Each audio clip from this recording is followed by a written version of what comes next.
5.1 Everyday Dilemmas 1. I work in an office with a huge stationery cupboard. Do you think it's okay to take envelopes and pens home for my personal use? Well, you shouldn't really. It's not allowed. So it is actually stealing. The thing is, I'm seriously underpaid for the amount of work I do. 2. I've just found a £20 note on the floor in the university library. Should I hand it in? Yes, you must, of course. I'm sure whoever's lost it will ask if it's been found. I don't trust that man on the desk, though. He seems to hate students. 3. My partner often leaves the email inbox open on his laptop when he's out of the room. Is it wrong to have a look through his emails sometimes? Of course it is. You need to give people some privacy, even in a relationship. But I've noticed lots of emails from a girl I've never heard him talk about. 4. That shop assistant has given me too much change. I don't know whether to go back and tell her. You probably should. They sometimes take it out of their wages if cash is missing. She was incredibly rude to me, though. 5. I didn't enjoy that meal at all. Do you think we should leave a tip? We don't have to leave one if we don't want to. But the waitress was really nice. 6. My friend says I don't need to buy the book for my university course. He'll make me photocopies of his. It doesn't seem wrong to me. What do you think? It's not just that it's wrong, it's illegal. You know you're not allowed to make copies. But the book costs a fortune to buy. 7. Oh, no! I've dropped the sausages on the kitchen floor. They look fine. Do you think it's all right to serve them? You can't give people food that's been on the floor. It's very clean, though. And I don't know what else to give them. 8. My laptop's picking up the neighbour's Wi-Fi and it knows the password from when she used it here. Do you think there's anything wrong with me using it? Oh, you mustn't use it without asking her. It might end up costing her more. No, I know she has unlimited broadband. And it's only while mine is broken. 5.2 Breaking the Rules Conversation 1. I can't believe it. We had to pay a fine for taking our kids on holiday in school term time. Well, they're trying to put a stop to it. And to be honest, I don't think parents should make their kids miss school for a holiday. That's because you haven't got kids. You don't have to pay the ridiculous prices they charge for flights during school holidays. You don't need to go abroad on holiday. You should take them somewhere in this country. Oh yeah. Very relaxing. Trying to keep 3 kids happy when it's cold and raining. Conversation 2. Do you see those 2 men over there? Yeah? What about them? They're smoking. They shouldn't be smoking in here. Well, they are standing near the door. It doesn't matter. You're not allowed to smoke anywhere in a public building. Everyone knows that. Do you think I should tell them to stop? No, you mustn't get involved. They'll probably get all aggressive about it. Just ignore them. No, we can't just sit here and do nothing. I think someone has to say something. Excuse me. Conversation 3. What an unpleasant man. Well, you did nearly walk into him. I've told you before, you've got to stop texting when you're walking along the road. I can text wherever I want to, thank you. No, he had every right to tell you to watch where you're going. You can't walk along like that with your head down expecting everyone else to walk around you. Well, he didn't need to be quite so rude. I think you're the one who's being rude. If you must text while you're out shopping, you should stop somewhere and get out of everyone's way. Oh, come on, everyone does it. You can't stop every time you want to look at your phone. 5.3 School Rules 1880 1.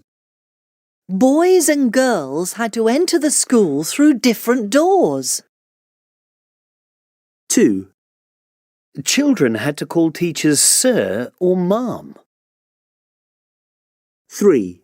Children weren't allowed to ask questions. 4. The children had to stand up to answer questions. 5. Children didn't have to do any sports. 6. In the afternoon, boys had to do woodwork while girls had to do cooking and needlework. 7.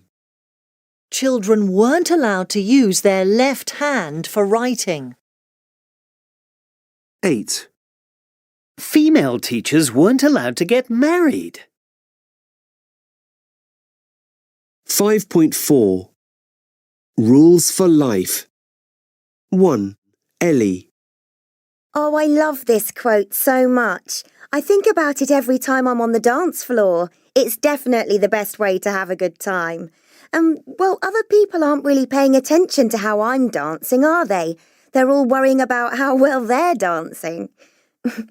Now, the bit about loving, that's easier said than done.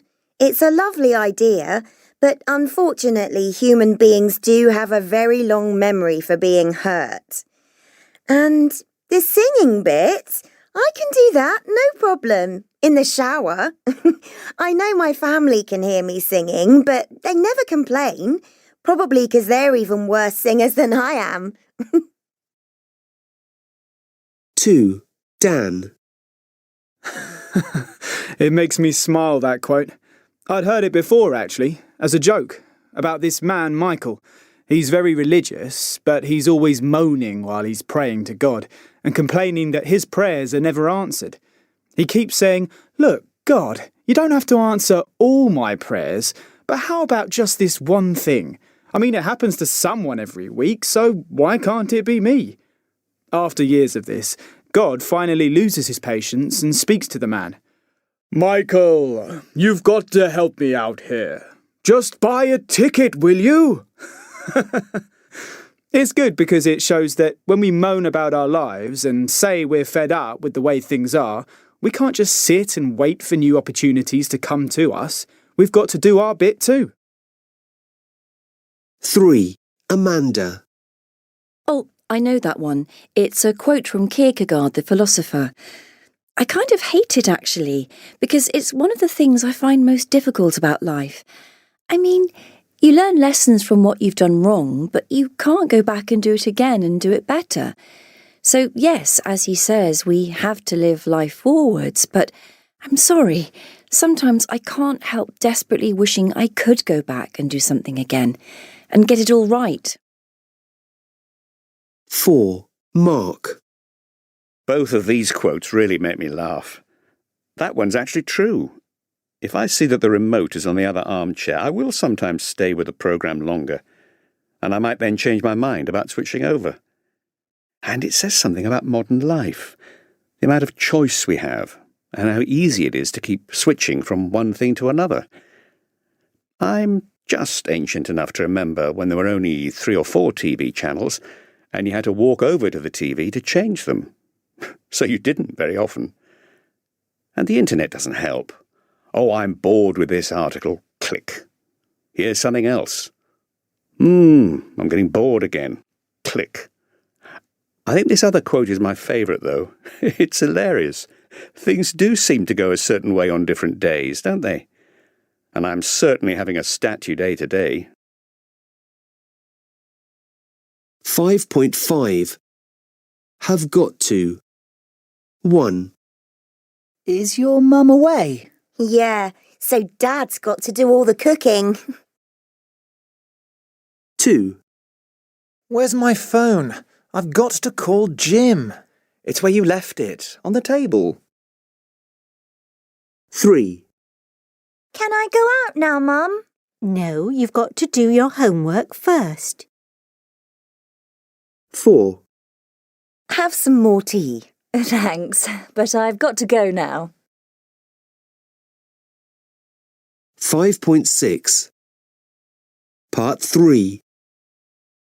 One of the students raised her hand.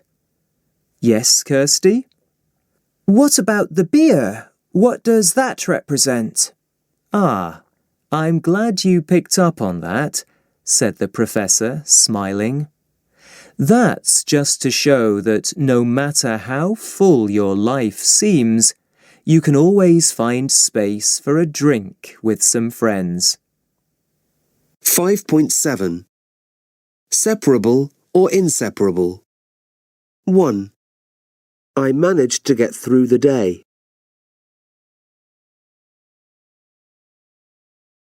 I managed to get through it. 2. We both can't get over the shock.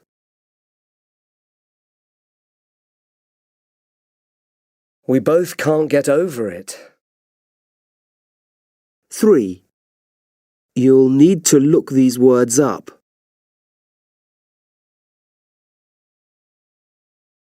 You'll need to look them up. 4. Why on earth did you bring his divorce up?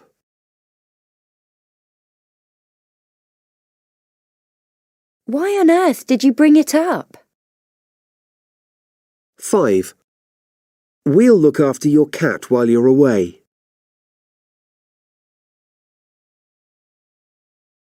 We'll look after it while you're away.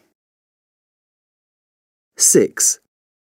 I'll go over my notes before the exam.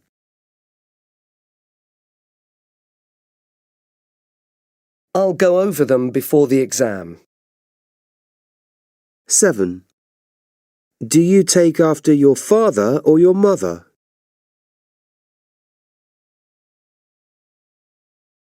Do you take after him or her? 8. They'll pick Carla up at the airport.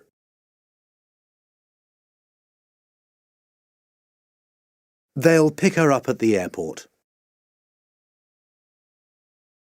5.8. Polite requests and offers. 1. Is there any chance you could lend me £20? I've only got £15. Would that be enough? 2.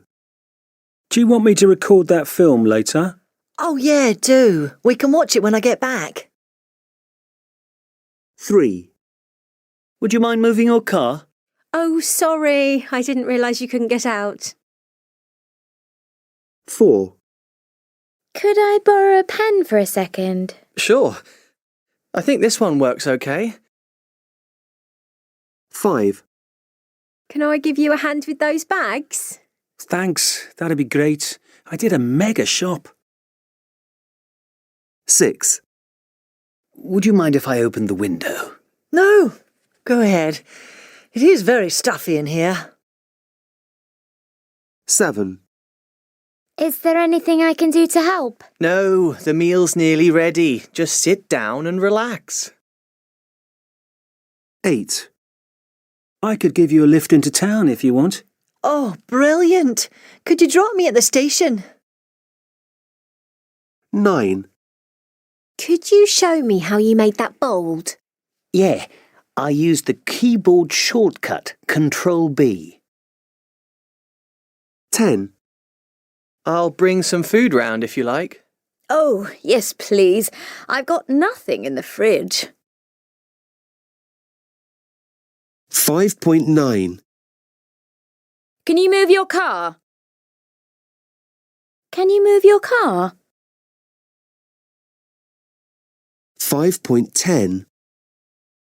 Could you confirm that by email, please? Could I possibly use your phone charger? Would you mind if I asked you a personal question? 5.11. Requests and offers. 1. Hi, it's me again. I've just realised I've got a doctor's appointment at 11 tomorrow morning. Could we possibly meet at 12 instead? No problem. I could meet you for a working lunch if that's better. That would be great. OK, let's make it 12:30 then, in the canteen. 2. would you mind if we didn't go out to eat tonight? I'd really like to watch the football live. No, that's fine. Would you like me to get a takeaway? Oh, that'd be amazing. OK, I'll get an Indian. And I might just watch some of the match with you. 3. So how's my favourite grandson? How's school? It's okay. Doing fine. Liam, would you mind not texting while I'm talking to you? It's very rude. Oh, really sorry, Gran. It was something really important. I'll put it away now. 4. I hope you've enjoyed your stay with us. Yes, we have. The room was lovely, with such a great view. Good. Now, can I get you a taxi? No, thanks. Our friends have come to give us a lift to the airport. 5.12. Writing for talking. 1. How to save a wet phone. Have you ever dropped your phone in water or spilled a drink on it? If so, you're not alone. 1/3 of phones are lost because of water damage, and it doesn't always help if they're waterproof. Well, I can't promise anything, but today I'm going to tell you how you may be able to save a wet phone. First, you must get the phone out of the water as soon as possible. I know that might seem obvious, but it's important to realise that every second it's in the water, the more likely it is to be too damaged to repair. So don't stand there panicking and shouting, "Oh no!" Just rescue it immediately. Next, you must switch the phone off straight away to stop water damaging the electrical circuits. If it was off when it got wet, you must leave it off. You mustn't switch it on to see if it's working. Of course, you're dying to find out if it is, but switching it on at this point is the worst thing you could do. Now wipe off any water from the outside of the phone using some paper towels. Then gently shake the phone so that any water inside has a chance to come out. After that, you need to dry out the inside of the phone as much as possible. Don't use a hairdryer to try and dry it quickly. That might seem like a good idea, but the heat will do even more damage to the phone. It needs to dry out nice and slowly. So, get some uncooked rice and put it in a plastic box or bag and put the phone in the middle of the rice. Close the box or bag so that the air can't get in, and then leave it for about 48 hours. While it's drying out, you mustn't keep opening it to see what's happening. Be patient. After 48 hours, you can take it out and try switching it on. You might be lucky and find the phone is working perfectly. But be careful. You should back up everything on your phone as soon as you can, because there may still be a problem and it could stop working again later. Finally, if you need to take it to a repair shop or return it to the manufacturer, you have to be honest about what's happened. Most warranties don't cover water damage, and it's no good saying, "My phone's not working and I don't know why." They put things inside the phone that tell them it's been in water, so they'll know you aren't telling the truth. Anyway, good luck and take care of your phones.